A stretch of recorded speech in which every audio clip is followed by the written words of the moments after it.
Nah, ini saya di hadapan sedikit tanaman kacang tanah sedulur, karena ini seyogianya ya sudah bisa dipanen. Tidak banyak, tetapi ini adalah sebuah sampel, sebuah eksperimen di mana kita mencoba menjadi pekebun dengan tekun menelusuri persoalan-persoalan budidaya itu sendiri. 6 titik tanam dari kacang tanah kita sudah bongkar, karena satu, kita sudah dapat hasil seperti ini. Kedua, kita sudah dapat masalah dari pola tanam sebelumnya yang memang kita tidak fokus, tidak serius, dan kita tidak tangani menurut standar standar yang sifatnya memang sesuai dengan hukum alam dan hukum perawatan. Yang ketiga, kita dapat benih ya, kacang yang mungkin terlambat panen, akhirnya dia juga sudah jadi benih. Jadi ini harus segera kita selamatkan.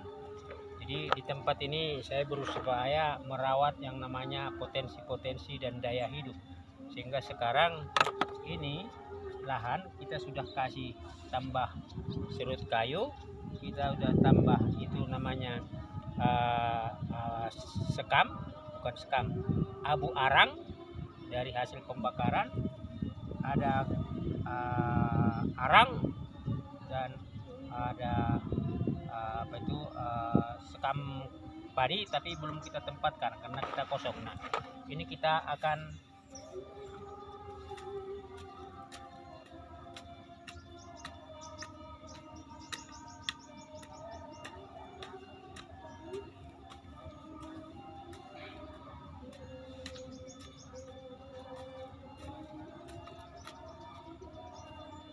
minimal seiring waktu ini tanah liat, tanah alot begini akan lebih bisa ya. Ini lihat ini. Nah, ini akan bisa lebih.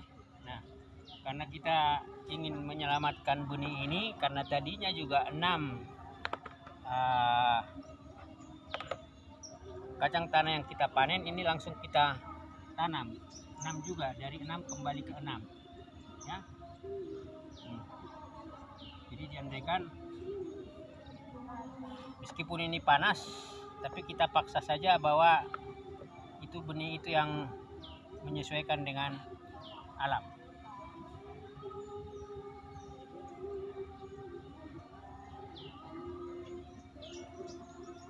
Nanti kita akan pelajari lagi proses-proses tadi, hukum perawatan, supaya pada akhirnya tanaman ini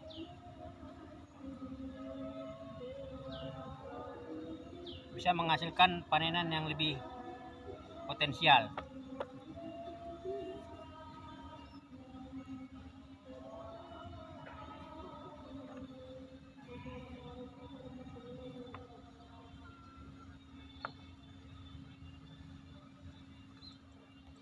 Ini sedulur, 6 titik tanam ini terakhir.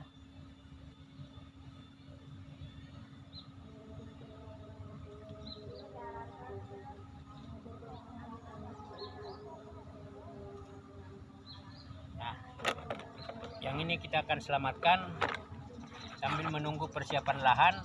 Ini sementara kita tutupi dengan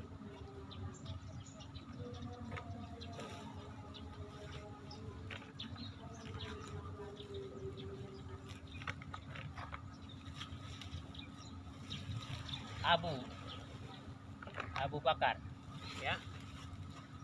Nih sedulur, jadi ini minimal aman dulu.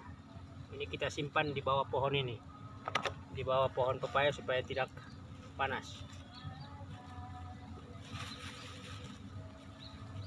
Nah, ini kita tutupi dulu karena ini panas. Nah, ini kita tutupi dulu sehingga relatif bisa mengamankan, menyelamatkan. Nah, kira-kira demikian sedulur, bereksperimen dengan segala potensi dan sumber daya. Pertama memang tujuannya bukan hasilnya, tetapi cara kita berpikir, bagaimana mengolah potensi-potensi yang ada menjadi peluang, peluang menjadi prospek, prospek menjadi aktivitas, aktivitas itu menjadi kemungkinan itu aksi reaksi pembelajaran, dan terakhir kita bisa menghasilkan yang namanya potensi pendapatan atau apapun itu. Saya kira hidup adalah belajar. Nah, ini adalah contoh kasus, sama seperti yang lain, itu adalah ruang belajar saya. Salam sehat, salam sejahtera.